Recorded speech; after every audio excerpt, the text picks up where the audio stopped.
Hey everyone, this is Simran and welcome back to your own YouTube channel IGNOU e Pathshala. I hope you people are doing well. और आप में से बहुत लोग ये सोच रहे होंगे कि मैंने ये दोबारा वीडियो क्यों बनाया। ऑलरेडी मैं कल आपको इस नोटिफिकेशन के रिगार्डिंग सब चीज़ें बता चुकी हूँ, लेकिन इस वीडियो को कल अपलोड करने के बाद मेरे पास इतने ज़्यादा मैसेज आए आप लोगों के, और आप लोग के बीच में इतना ज़्यादा कन्फ्यूजन है प्रमोशन को लेके, तो मुझे लगा कि एक वीडियो ही बना दिया जाए जिसमें आपके जितने भी डाउट्स हैं उनको क्लियर कर दिया जाए। एग्जैक्टली आप लोग को पता चल सके कि किसको पेपर देना है, किसको पेपर नहीं देना है, किसको प्रमोट कर दिया गया है, या फिर कौन अगर चाहता है तो वो फरवरी में पेपर दे सकता है। तो पूरी कोशिश यहाँ यही रहेगी कि आपके जितने भी डाउट्स हैं इस वीडियो को देख के क्लियर हो जाए। तो सिर्फ आपसे इतना ही कहूँगी कि वीडियो के साथ एंड तक बने रहिएगा, वीडियो को पूरा देखिएगा, स्किप मत करिएगा, क्योंकि अगर आपने स्किप किया तो फिर से लास्ट में क्या होगा, सिर्फ और सिर्फ डाउट ही रह जाएगा। ठीक है, तो देखिए इस पर्टिकुलर नोटिस की जो मेन पॉइंट्स हैं यहाँ पर मैं आपको उसके बारे में बताऊंगी। ठीक है, सबसे पहले तो उन्होंने प्रमोशन की बात किसके लिए कही है, इंटरमीडिएट ईयर या सेमेस्टर स्टूडेंट्स के लिए कही है। ठीक है, तो इससे साफ क्या हो जाता है कि जितने भी हमारे फाइनल ईयर के स्टूडेंट्स हैं उनको यहाँ पर प्रमोट नहीं किया जाएगा, उनको पेपर देना ही पड़ेगा। ठीक है, सबसे पहले तो इस चीज़ को याद रखिए। यहाँ पे सिर्फ किसकी बात करी जा रही है, इंटरमीडिएट ईयर की या फिर सेमेस्टर वाले स्टूडेंट्स की। फाइनल ईयर वालों को पेपर देना है, चाहे वो यूजी के हों और चाहे वो पीजी के हों। ठीक है, अब नेक्स्ट देख लेते हैं कि इन्होंने अपने डिटेल में क्या मेंशन किया है। सबसे पहले तो यहाँ पे लिखा है कि जो प्रोविजन है टीई का, ये किसके लिए है, इंटरमीडिएट सेमेस्टर या फिर ईयर स्टूडेंट के लिए। तो मैंने अभी आपको ऊपर क्लियर कर दिया कि फाइनल ईयर स्टूडेंट्स को यहाँ पर एग्जामिशन नहीं मिली है, उनको पेपर देना ही देना है। ठीक, नेक्स्ट क्या लिखा है, ये उन स्टूडेंट्स के लिए है जिन्होंने 1920 के एकेडमिक सेशन में रजिस्ट्रेशन या फिर री रजिस्ट्रेशन करवाया हुआ है। ठीक है, तो यहाँ पर इन्होंने अपने दो सेशंस मेंशन करे हैं, एक आपका जुलाई 2019 का है और एक आपका है जनवरी 2020 का। ठीक, अब देखिए यहाँ पर इन्होंने क्या बताया है कि जितने भी आपके यूजी के स्टूडेंट्स हैं, ठीक है, यहाँ पर जो भी हमारे यूजी प्रोग्राम के स्टूडेंट्स हैं उनके लिए ये बोला है कि जो फर्स्ट ईयर के स्टूडेंट है और जो सेकेंड ईयर के स्टूडेंट हैं इनको यहाँ पर एग्जेम्पशन प्रोवाइड हो रही है जिन्होंने जुलाई 2019 में एडमिशन लिया है। ठीक, अब आप में से बहुत लोग का ये क्वेश्चन था कि मैम हमने जनवरी 2019 में एडमिशन लिया था लेकिन हम दिसंबर में पेपर नहीं दे पाए, ठीक है, या फिर हमने पेपर दिया था तो हमारा बैक आ गया, तो क्या हमको एग्जाम्शन मिलेगी। तो देखिए मैं आपको बता दूं, आपको एग्जाम्शन यहाँ नहीं मिलेगी। जुलाई 2019 वाले स्टूडेंट्स को एग्जाम्शन इसलिए मिल रही है, उसकी वजह भी समझ लीजिए। देखिए यहाँ पर आपका सेशन कौन सा है, जुलाई 2019 का। ठीक, इनका जो पेपर होता है वो कब होता है, आपका जून में 2020 में होना था, लेकिन कोविड की वजह से नहीं हो पाया। अब ये पेपर आपका शिफ्ट होके फिर कब होना था, दिसंबर 2020 में, लेकिन उसमें भी नहीं हो पाया। अब ये नेक्स्ट शिफ्ट होके कब होना है, फरवरी 2021 में होना है। ठीक, तो अगर आप देखें तो जुलाई 2019 वाले जो स्टूडेंट्स हैं जिन्होंने एडमिशन लिया था उनका एक साल से ज़्यादा ख़राब हो गया है ना, तो इसीलिए उनको यहाँ पर इन्होंने एग्जेम्पशन प्रोवाइड कर दी है।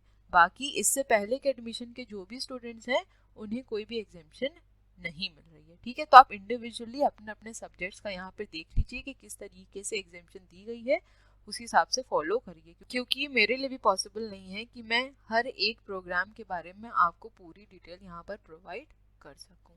ठीक है, तो यहाँ पर यूजी प्रोग्राम के लिए बेसिकली इन्होंने क्या बोला है, इसको एकदम शॉर्ट में समझाने की आपको कोशिश करती हूँ। बोला ये गया है कि जो भी हमारे फर्स्ट ईयर के स्टूडेंट्स हैं, कौन से एकेडमिक सेशन के, जुलाई 2019 के बता रही हूँ। ठीक है, फर्स्ट ईयर के जितने भी स्टूडेंट्स हैं उनको प्रमोट करा जाएगा, और किसके बेसिस पे किया जाएगा, जो भी उनके सेकेंड ईयर में जो मार्क्स या ग्रेड्स आएंगे उसके बेसिस पे। ठीक, अब जो आपके सेकेंड ईयर के स्टूडेंट्स हैं उनको क्या बोला गया है कि आपको प्रमोट किया जाएगा, लेकिन किसके बेसिस पर, जो भी आपके फर्स्ट ईयर में मार्क्स या ग्रेड्स आए हैं उसके बेसिस पर आपको प्रमोट किया जाएगा। ठीक है, देखिए यहाँ पर साफ लिखा है, The first year students registered in July 2019 will be exempted from appearing TE of first year in June 2020.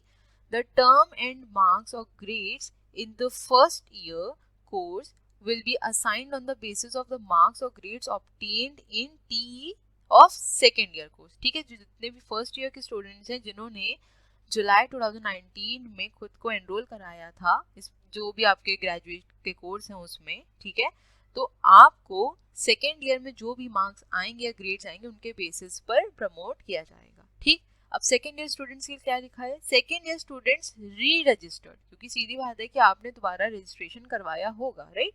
तो जो भी स्टूडेंट्स री रजिस्ट्रेशन करवाए हैं अपना जुलाई 2019 के एडमिशन साइकिल में, उनको यहाँ पर एग्जेम्पशन दिया जा रहा है। और यहाँ पर क्लियरली बोल रहे हैं the term and marks or grades in second year course will be assigned on the basis of marks or grades obtained in TE of first year course। तो आपके फर्स्ट ईयर में जितने भी मार्क्स और grades आए हैं उसी के बेसिस पर सेकेंड ईयर के आपको मार्क्स प्रोवाइड किए यहाँ पे जाएंगे। ठीक है, नेक्स्ट यहाँ पर बात कर लेते हैं पीजी प्रोग्राम की। बेसिकली यहाँ पर मैं आपको एमकॉम के ही बारे में डिस्कस करूँगी क्योंकि और कोर्सेज के बारे में इतनी ज़्यादा इन्फॉर्मेशन नहीं है, तो मैं यहाँ पर कुछ भी आपको मिसगाइड नहीं करना चाहती।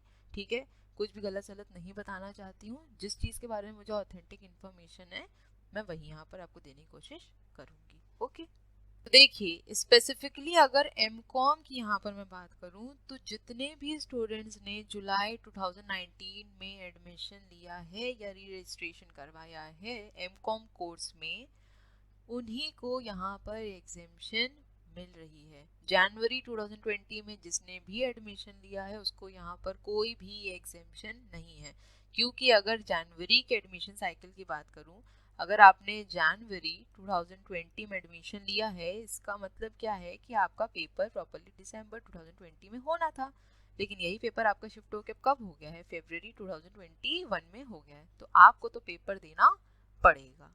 ठीक है, तो जितने भी स्टूडेंट्स ने जुलाई 2019 में रजिस्ट्रेशन करवाया है, री रजिस्ट्रेशन करवाया है एमकॉम कोर्स के अंदर स्पेसिफिकली मैं बता रही हूँ, ठीक है, तो उनको यहाँ पर एग्जाम्पशन प्रोवाइड किया गया है कि वो एग्जाम चाहे तो ना दे। ठीक है, अब आप में से काफ़ी लोगों को कंफ्यूजन बेसिकली ये था कि मैम हमने तो एडमिशन लिया है जनवरी 2019 में, तो क्या हमारे लिए भी है? तो ये बता दूं आपके लिए भी ये एग्जेम्पशन लागू नहीं होता है, क्योंकि आपका पेपर कब होना था, पेपर आपका होना था दिसंबर 2019 के अंदर। अब आप में से कुछ लोगों ने हो सकता पेपर दिया हो या फिर कुछ अपने पर्सनल रीजंस की वजह से आप पेपर नहीं दे पाए हो, फिर उसके बाद क्या हो गया था, कोविड की सिचुएशन आ गई और उसके बाद से एग्जाम्स कंडक्ट नहीं हो पाए, है ना। तो कई लोगों को ये डर है कि कंफ्यूजन भी है कहीं ना कहीं कि मैम हमारे जो बैक आया है वो कैसे होगा। तो देखिए अभी इग्नू की तरफ से कोई और एक नोटिफिकेशन आनी बची है, तो देखते हैं वो नोटिफिकेशन आ जाती है उसमें वो लोग क्या मेंशन करते हैं, हो सकता है सारे डाउट्स आपके वहीं उस नोटिफिकेशन से क्लियर हो जाएं। ठीक है, अब नेक्स्ट अगर मैं आपको यहाँ पर बताऊँ तो जितने भी एमकॉम के स्टूडेंट्स हैं जिन्होंने जून 2019 के सेशन में खुद को रजिस्टर करवाया है या फिर री रजिस्ट्रेशन करवाया है, तो उनको यहाँ पर एग्जेम्पशन मिल रही है। ठीक है, फेयर इनफ। लेकिन यहाँ पर ये बोला गया है कि आपको जो मार्क्स दिए जाएंगे या फिर जो आपको प्रमोट किया जाएगा वो किसके बेसिस पे किया जाएगा, आपके जो सेकेंड ईयर के मार्क्स या ग्रेड्स आएंगे उसके बेसिस पर आपको यहाँ पर क्या करेंगे, प्रमोट करेंगे। ठीक है, देखिए यहाँ पर साफ साफ मेंशन किया है for PG programmes the student of first year registered in July 2019 will be exempted from appearing TE of the first year in June 2020. The term and marks or grades in the first year course will be assigned on the basis of marks are obtained in TE of second year course. तो आपके MCom second year में जो भी marks या grades आएंगे उसी के basis पर आपको आपके फर्स्ट ईयर के मार्क्स या ग्रेड्स को अलॉट करा जाएगा। ठीक है, अब जो सबसे बड़ा ट्विस्ट है वो है ये पॉइंट, देखो यहाँ क्या लिखा है, students of UG and PG program who do not want to be promoted as per the above guidelines, they can appear for term and examination in February 2021 and thereafter subject to fulfilling other eligibility conditions। तो यहाँ पर इग्नू ने साफ साफ बोल दिया है कि भाई मैंने तो ऊपर आपको गाइडलाइंस प्रोवाइड कर दी हैं, अगर आप चाहते हैं कि आप इसी तरीके से प्रमोट हो जाएं, फेयर इनफ, हमें कोई दिक्कत नहीं है, लेकिन अगर आप हमारी गाइडलाइन से सहमत नहीं हैं तो आप यहाँ पर पेपर बिल्कुल दे सकते हैं जो कि फरवरी 2021 में होने वाला है। ठीक है, तो देखिए यहाँ पर दोनों ही एस्पेक्ट लेकर चलिए, ठीक है, क्योंकि अगर आप पेपर नहीं देते हैं, लेट्स से हम यहाँ पर दोनों ही एस्पेक्ट लेके चलते हैं, एक आपको पॉजिटिव एस्पेक्ट और एक आपको नेगेटिव, क्योंकि लाइफ में ज़रूरी नहीं है हमेशा हर चीज़ पॉजिटिव हो और ये भी ज़रूरी नहीं कि हमेशा हर चीज़ नेगेटिव हो, तो हम दोनों ही चीज़ों को सोच समझ के चलेंगे, ठीक। पॉजिटिव एस्पेक्ट लेके चलें तो आप मान लीजिए आपके सेकेंड ईयर के पेपर हो गए और पेपर आपके काफ़ी ज़्यादा अच्छे हुए, तो ठीक है, आपको फर्स्ट ईयर में भी अच्छा मार्क्स मिल जाएगा और आपका जो एग्रीगेट बनेगा वो भी बढ़िया बन जाना है, ठीक है, कोई बात नहीं, बढ़िया है। लेकिन लेकिन शब्द ही अपने में बहुत बड़ा हो जाता है। लेकिन अगर आपका मान लीजिए सेकेंड ईयर का पेपर इतना ज़्यादा अच्छा नहीं हो पाया, कुछ ऐसे सर्कमस्टांसेस रहे, क्योंकि देखिए सबकी कंडीशंस अलग रहती हैं, कई लोग ऐसे हैं जो कि जॉब कर रहे हैं, कई आपकी हाउस मेकर्स हैं, है ना, तो सबके पास इतना ज़्यादा टाइम नहीं होता है कि वो पूरी तरह से स्टडीज़ को डिवोट कर सकें। तो हो सकता है आप लोग का किसी का पेपर गड़बड़ा जाए, या फिर जो बहुत पढ़ता भी है या पूरी तरह से स्टडीज में इन्वॉल्व, उसका भी पेपर गड़बड़ा सकता है, कोई बहुत बड़ी बात नहीं है, सबकी कंडीशन पे डिपेंड करता है। तो मान लेते हैं यहाँ सेकेंड ईयर का पेपर अगर आपका गड़बड़ हो गया, इसकी वजह से आपका फर्स्ट ईयर भी काफ़ी ज़्यादा अफेक्टेड हो जाएगा और एग्रीगेट भी आपका बहुत ही ख़राब बनेगा, ठीक है। और जो भी स्टूडेंट्स फर्दर नेट जेआरएफ की प्रिपरेशन करना चाहते हैं, उनको यहाँ बता दूँ कि आपको अगर पेपर देना है तो एटलीस्ट 55% मार्क्स आपके होने, 55% परसेंटेज आपका होना चाहिए आपके पीजी के अंदर, तभी आप नेट जेआरएफ के लिए एलिजिबल हैं पेपर देने के लिए, ठीक है। तो अगर आपका मोटिव नेट जेआरएफ है, देना चाहते हैं, तो अपने जो ग्रेड्स हैं उनको इम्प्रूव करने की कोशिश करिएगा।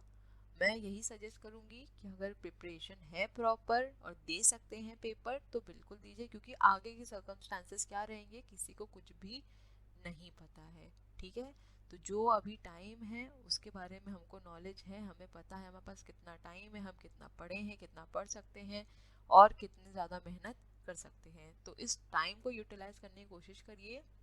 पेपर अगर दे सकते हैं तो बिल्कुल दे दीजिए, ठीक है।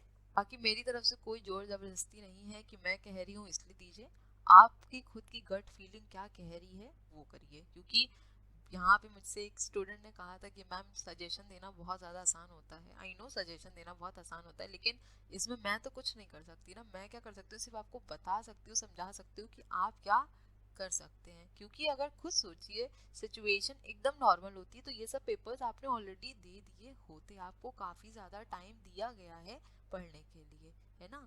तो मुझे नहीं लगता कि अगर आप पेपर दे देंगे तो उसमें कुछ बुराई है, आपको नॉलेज ही मिलेगी, कुछ आपके लिए घटेगा नहीं, क्योंकि अगर आपने कोर्स में एनरोल किया था तो ये सोच के नहीं किया था कि मैं फर्स्ट ईयर ऐसे ही क्लियर कर लूँगा या ऐसे ही क्लियर कर लूँगी, कुछ सोच के भरा होगा ना, कुछ सोच के यहाँ पे एनरोलमेंट लिया होगा ना कि आपको पढ़ना पड़ेगा, तो क्यों भागना पढ़ाई से, आराम से पढ़ के पेपर दीजिए। और आप लोगों को मैं यहाँ पर एक चीज़ और बता दूँ कि जितने भी फर्स्ट ईयर के एमकॉम के स्टूडेंट्स हैं उनकी बात कर रही हूँ, जिनका पेपर साल में एक बार होता है, ठीक है, तो आपने अभी तक एक बार भी पेपर नहीं दिया, क्योंकि आपके पेपर तो सेमेस्टर वाइज होते नहीं हैं, तो आपको पेपर का एग्जैक्टली पैटर्न भी नहीं पता है। पैटर्न नहीं पता इन द सेंस, मेरा यहाँ कहने का ये है कि आपने वो प्रेशर नहीं झेला है जो एग्जामिनेशन रूम में होता है, ठीक। इग्नू की बात कर रही हूँ, ऐसा नहीं कह रही हूँ कि आपने झेला ही नहीं, ऑब्वियस सी बात है, आप ग्रेजुएशन करके आए तो पेपर दे के आए हैं, राइट। तो आप क्या चाहते हैं कि ये जो आप रिस्क है डायरेक्ट फाइनल ईयर में लेना चाहेंगे, अगर फाइनल ईयर में लेंगे तो हो सकता है आपको पहले पेपर का पैटर्न ही समझना पड़ जाए कि पेपर किस तरीके से लिखना है, कैसे करना है।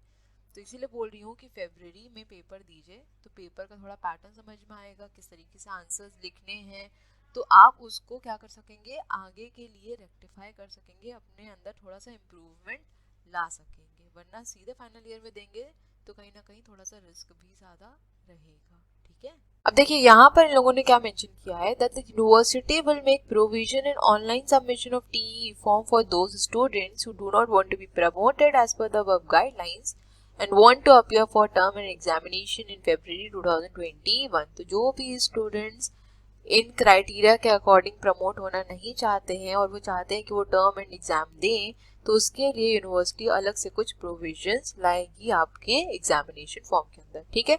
तो इससे रिलेटेड जितनी भी डिटेल्स है, जैसे आपका एग्जामिनेशन क्राइटेरिया है, एग्जाम फॉर्म सबमिट किस तरीके से करना है, फीस क्या रहने वाली है, किस तरीके से सबमिट करनी है, इसके लिए एक सेपरेट नोटिफिकेशन इग्नू द्वारा रिलीज किया जाएगा। ठीक है, तो आई होप आपका यहाँ पर सारा कंफ्यूजन दूर हो गया होगा कि किसको पेपर देना है, किसको पेपर नहीं देना है, कौन यहाँ प्रमोट हो रहा है, कौन यहाँ प्रमोट नहीं हो रहा है। तो अपने अपने इंडिविजुअल सब्जेक्ट्स के लिए देख लीजिए कि किस तरीके से आप लोगों को प्रमोट यहाँ पर किया जा रहा है। स्पेसिफिकली अगर एमकॉम स्टूडेंट्स के लिए बताऊं तो जुलाई 2019 में जिन भी स्टूडेंट्स ने रजिस्ट्रेशन करवाया है या रजिस्ट्रेशन लिया है उन स्टूडेंट्स को यहाँ पर पेपर देने की ज़रूरत नहीं है, लेकिन अगर वो चाहते हैं पेपर देना तो वो फरवरी 2021 में पेपर दे सकते हैं। अब इससे रिलेटेड जो भी आपकी गाइडलाइंस इशू करी जाएंगी उसके बारे में एक अगला नोटिफिकेशन आएगा। ठीक है, तो जैसे ही वो नोटिफिकेशन आता है मैं आपको उसके बारे में तुरंत इन्फॉर्म कर दूंगी। ठीक है, तो चैनल के साथ बने रहिएगा। अगर आपने अभी तक मेरे चैनल को सब्सक्राइब नहीं किया है तो बिल्कुल कर लीजिए, क्योंकि यहाँ पे मैं रेगुलरली एमकॉम के स्टूडेंट्स के लिए कोर्स प्रोवाइड करती जा रही हूँ। काफ़ी ज़्यादा डिमांड थी मेरे पास IBO 6 की कि मैम IBO 6 के वीडियोस डालिए, तो मैंने IBO 6 के वीडियोस डालना स्टार्ट कर दिए हैं। तो अगर आप में से किसी ने अभी तक नहीं देखा है तो देख लीजिएगा, सारी प्लेलिस्ट यूट्यूब चैनल पे इजीली अवेलेबल है। ठीक है, चलिए मिलेंगे अपने नेक्स्ट वीडियो में। Till then stay safe, stay healthy, bye bye, take care.